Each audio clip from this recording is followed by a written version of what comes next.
Hey everybody, it's Melissa Thornley here. Hi, how are ya? I'm a leadership consultant and I am going around Chicagoland talking to different leaders of different organizations about how they are impacting their community and what leadership qualities they're using to impact their community. And today I am super lucky to be with Alison Pure-Slovin. She is the director of the Midwest region of the Simon Wiesenthal Center.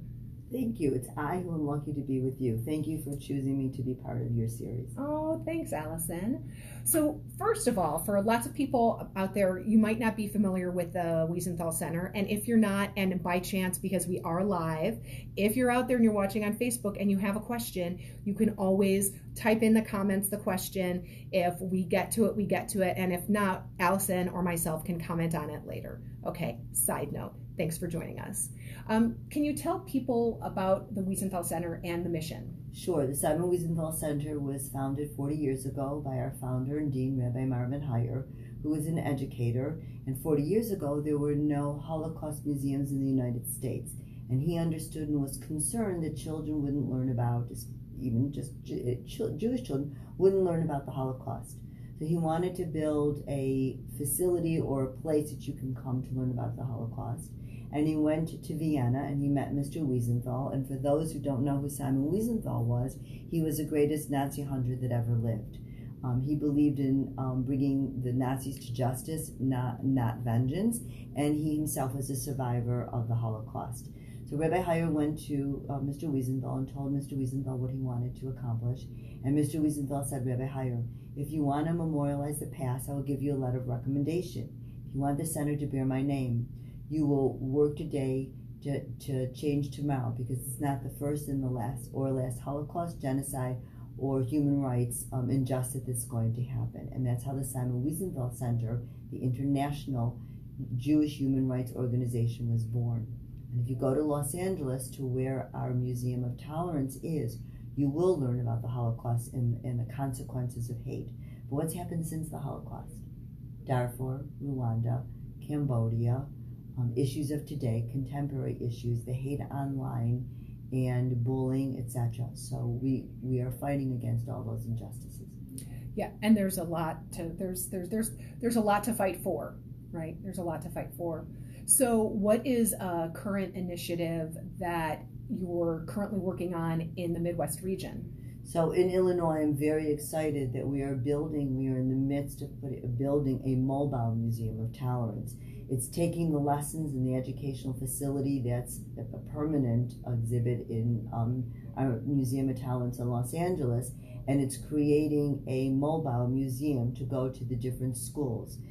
Our office in Canada, the Friends of the Simon Wiesenthal Center, has what's called Tour for Humanity, and it's the same concept.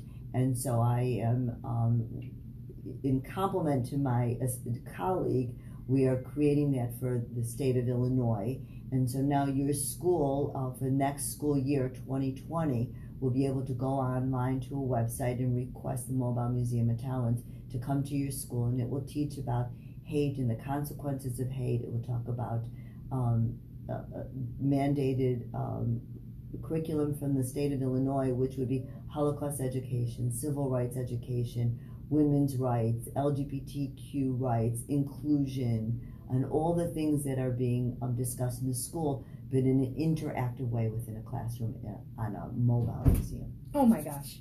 I'm so excited about this. This is super exciting. Well, the thing that's so great about it is a lot of times with museums, and you can't, it's about access to knowledge, right? It's not necessarily that the knowledge isn't out there. It's out there. But how do we make it interactive and how do we bring it to kids?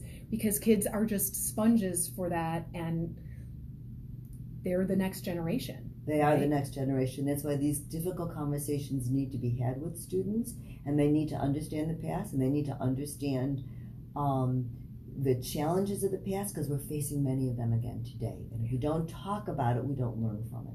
Right. And actually not talking about it means that those issues, they stick, because it's the communication that increases the possibility of respecting other people and including other people. It's the silence that allows hate to kind of grow. Well, hate's growing a lot, unfortunately, because of the internet and social media. Because you can remain nameless, faceless, etc. Sit in a room, nobody knows who you are, and you can tweet or send something out. You hate Jews, I hate Jews, and you feed into it. And it's that lonely person.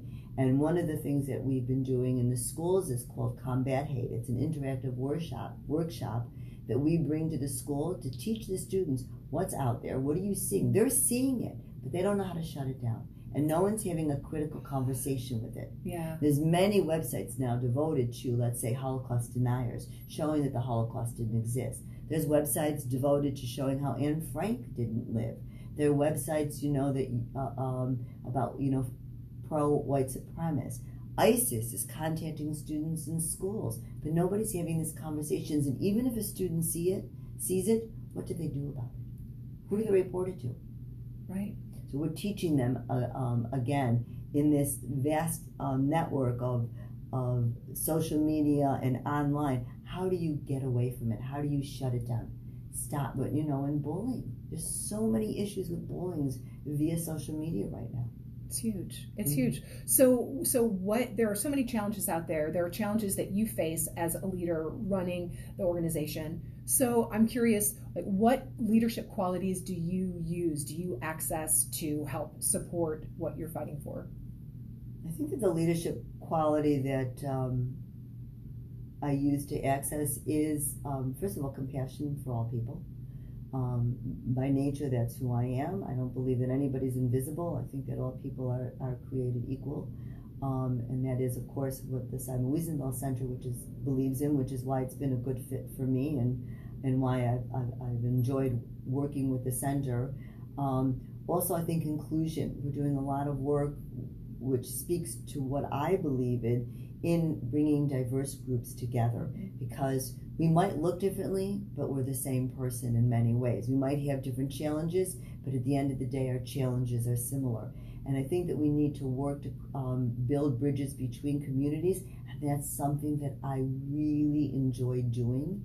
And I'm grateful to have a platform to do it. I love it. I love it. And especially with this mobile museum, what a great way to build bridges. Building bridges from community to community, school to school. Correct. And what's incredible about the mobile museum is it's going to be, as I said, interactive. The students that come out in the classroom will have an iPad, because the walls will be electronic and move and bring you into a story. And students will have the opportunity to see scenarios and vote on it. How would you react? For example, you're someplace, you're in a store, and you see someone speaking ill about somebody. If you're on the street and you hear someone calling someone names, what do? And it gives them an opportunity to try to figure out, how do you react to these situations? Because they are difficult. They're difficult for us as adults. So how does a student handle it? Yeah. It's interesting. I was listening to it was probably Hidden Brain or one of those podcasts, and they talk about when you're encountering that situation, some people think that it's just one choice, and it's actually multiple choices. You have to first decide, okay, if I say something, am I going to be safe? Is it worth it for me to say something? Like, can I make a difference? And then down the line is when you get to, okay, what would I say? How do I say it? It's a layered situation, and I feel like a lot of us think, oh, well, if I were in that situation, I would do X, Y, Z. And none of us really know until you're in that situation. Correct. And hindsight is always easier than foresight. And you're right. You have to make sure you're in a safe situation first. But when you're speaking about social media, you're always in a safe situation to report it. How many people watched Facebook Live and watched someone being, a mentally challenged, special needs person being beaten up, and nobody reported it? It was half an hour before anybody reported it. Nobody thought to stop it. So those kinds of issues are something that we have to be more bolden about. And the other thing is, we have to stop just looking at the schools to teach. Where are the adults in the room? Where are the parents? Say it's inappropriate. It's okay. Or have those conversations with your children. Do you feel safe? Is there something I should know about? What are you seeing on the internet? Show me so that I'm aware of it. And those conversations are going to make a difference in this world. Yeah. And all of those conversations, each one that you mentioned, they don't sound easy, and they also sound filled with love. It's not checking up on people. It's not. It's out of caring. It's giving them a safe environment, and that is through caring. Absolutely. So for people out there, what is one thing or more than one thing that people can do to support not only the Simon Wiesenthal Center but also the causes? So the first thing that I would suggest is to support what we're doing is to, in your community, have an interfaith, intercommunity, however you want to look at it, gathering. Invite people who are not like you to your home. Break bread with somebody. Someone that might make you uncomfortable, sit down and have a conversation with them. That's the first way we can start changing the world. And then in terms of what you can do for the Simon Wiesenthal Center, we're always looking for volunteers, especially as we're doing more of the Combat Hate workshops, and we will teach them to be facilitators. Always, there's other ways to volunteer for the organization, and of course, always donations of support is welcome. And to reach us in our office, we're at 312-981-0105. If you want to learn more about the Simon Wiesenthal Center, it's www.wiesenthal, wiesenthal.com. Excellent. And I will put links in the comments also. Alison, thank you so much for your time. Thank you again for this opportunity and everything that you do to help us become better leaders. Oh, thank you. Thank you. And thank you for watching. Thank you. Bye-bye. Bye-bye.